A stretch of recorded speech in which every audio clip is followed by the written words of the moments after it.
ओम कल्याण मार्ग का पथिक भाग संख्या 31 परीक्षा का भयानक भूत। अब परीक्षा के दिन समीप आ रहे थे, इसलिए मैं उसी कार्य में लग गया। किंतु फिर भी मेरे सहपाठी मुख्तार साहबान मुझे एक विचित्र जानवर समझते थे। मैंने परीक्षा से 2 दिन पहले ही पढ़ना छोड़ दिया था। जब मैंने परीक्षा आरंभ होने के समय से 1 घंटा पहले उन्हें रटंत लगाते देखा तो मुझे उन पर दया आई और मैंने कई मित्रों को तोते से फिर मनुष्य बनाने का प्रयत्न किया, परंतु मुझे इस प्रेम का पारितोषिक क्या मिला? केवल गालियां और कुछ नहीं। परीक्षा में एक बात और मेरे सहपाठियों को चकित करती थी।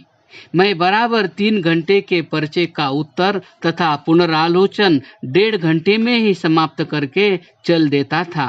केवल राज्य व्यवस्था संबंधी प्रश्न पत्र बड़ा लंबा था, जिसके सब प्रश्नों के उत्तर मैं 2.5 घंटे में लिखकर बाहर आया। उस पर्चे के सब प्रश्नों के उत्तर कोई भी परीक्षार्थी 3 घंटे में समाप्त नहीं कर सका था। सब लेखबद्ध परीक्षाओं में मैं उत्तीर्ण हुआ, किंतु फौजदारी कानून की मौखिक परीक्षा में मैं 2 अंकों के लिए अनुत्तीर्ण रहा। इसकी भी एक कहानी है, जिसके सुने बिना पाठकों की समझ में कुछ और कहानियां न आ सकेंगी। मौखिक परीक्षा के समय गवर्नमेंट कॉलेज लाहौर का परीक्षा भवन विद्यार्थियों से भरकर उन्हें कच्चे हवालात में कर दिया जाता था। फिर एक एक विद्यार्थी को परीक्षक के कमरे में बुलाकर परीक्षा ली जाती थी। वहां से निकलकर कॉलेज की बड़ी सीढ़ियों पर से बूट चरचराता हुआ विद्यार्थी बाहर चला आता था। मेरे पहले कुछ विद्यार्थी फेल होकर बाहर आ चुके थे और उनके तथा अंदर वालों के इष्ट मित्र उनके साथ सहानुभूति प्रकट कर रहे थे। जब मैं परीक्षक के सामने आया, जिनका नाम बाबू योगेंद्र नाथ वसु था और जो बड़े देशभक्त समझे जाते थे, तो पहले प्रश्न पर ही उनसे कुछ विवाद हो गया। फिर उन्होंने मुझे किसी प्रश्न के लिए भी 1 मिनट से अधिक सोचने का समय न दिया। एक प्रश्न ऐसा था जो पाठ्य पुस्तकों से बाहर का था और जिस पर हाईकोर्टों की परस्पर विरुद्ध सम्मतियां थी। उसके उत्तर में मैंने पंजाब चीफ कोर्ट तथा कलकत्ता हाई कोर्ट की सम्मति से मतभेद प्रकट करके मद्रास हाई कोर्ट के साथ सहमति प्रकट की। उस उत्तर के लिए मुझे 0 मिला और इस प्रकार 50 में 23 पाकर 2 अंकों के लिए मैं अनुत्तीर्ण हुआ। इस पर मैंने परीक्षक महाशय से पूछा, किस प्रश्न के उत्तर के लिए मुझे 0 मिला है? देशभक्त परीक्षक महाशय ने उत्तर दिया, मुझे इस संबंध में वाद विवाद करना मंजूर नहीं है। फिर तो मोहर लग गई और मैं प्रसन्नतापूर्वक कमरे से बाहर हुआ। बड़ी सीढ़ियों पर से प्रसन्न वदन उछलते हुए मुझे आते देख मित्रों ने समझा कि मैं पास होकर आया हूँ। कत्ले आम की धूम में मेरे इस प्रकार आने से मित्रों को कुछ ढाढ़स हुआ, किंतु जब मैंने यह सुनाया कि 2 अंकों के लिए मैं अनुत्तीर्ण हुआ हूँ, तो मेरे मित्र मुझे बोलने से रोकने लगे। उन्होंने ऐसा करने से मुझे क्यों रोकना चाहा, इसका रहस्य भी आगे चलकर खुलेगा। देशभक्त के मुकाबले में एक विदेशी के बर्ताव की कथा लिख देनी भी उचित ही है। दीवानी की मौखिक परीक्षा हिगिंज साहब बैरिस्टर ने ली थी। पहले तो मैं एक विषय में फेल होकर दूसरे विषय की परीक्षा में शामिल होने की आवश्यकता ही नहीं समझता था। फिर जब मित्रों के आग्रह पर अंदर गया भी तो बेपरवाही से प्रश्नों को सुनने लगा, किंतु जब परीक्षक का मैं प्रेम भरा बर्ताव देखा तो लज्जित होकर सीधे उत्तर देना आरंभ किया। 4 प्रश्नों के उत्तरों के लिए जब 40 अंक मिल चुके तो अंतिम प्रश्न पर मैंने कह दिया कि मैं इसका उत्तर नहीं जानता। मिस्टर हिगिंज ने मुझे 5 मिनट सोचने को दिए। मैंने फिर वही उत्तर दिया, तब प्रेम भरे शब्दों में उन्होंने कहा, मैं तुम्हें 2 मिनट और देता हूँ, प्रयत्न करके उत्तर दो, आधे अंक अवश्य दूंगा, मुझे निराश न करो। उसी समय उत्तर स्मरण हो आया, 5 अंक और मिल गए। परीक्षा देकर मैं बाहर आया। बहुत से उम्मीदवार घबराए हुए थे। देशभक्त श्री लाला लाजपत राय जी भी उसी वर्ष वकालत की परीक्षा में बैठे थे। मेरे डेरे पर सब परीक्षा के सताए हुए घायल जमा हुए। हम सब मिस्टर कार्ल स्टीवंस साहब के मकान पर गए और एक प्रार्थना पत्र मेरे द्वारा पेश हुआ। साहब मुझे अलग ले गए और कहा, मेरे विषय अर्थात कानूनी फौजदारी में तुमने सबसे अधिक अंक पाए हैं। तुम अकेले प्रार्थना करोगे तो मैं सिफारिश करूंगा, किंतु सबके साथ कुछ भी सुनाई न होगी। मैं चुपचाप लौट आया और जुदा प्रार्थना पत्र भेजना जमात का अपमान समझकर चुप हो गया। मैं तो अपने हिसाब से परीक्षा में अनुत्तीर्ण हो चुका था और अंतों को परिणाम भी वही निकला, किंतु मेरे साथियों में से कईयों की आशाएं 5-7 दिनों के पश्चात ही बनने लग गई थी और उनमें से कई उत्तीर्ण होकर पूरे वकील साहब बन भी गए।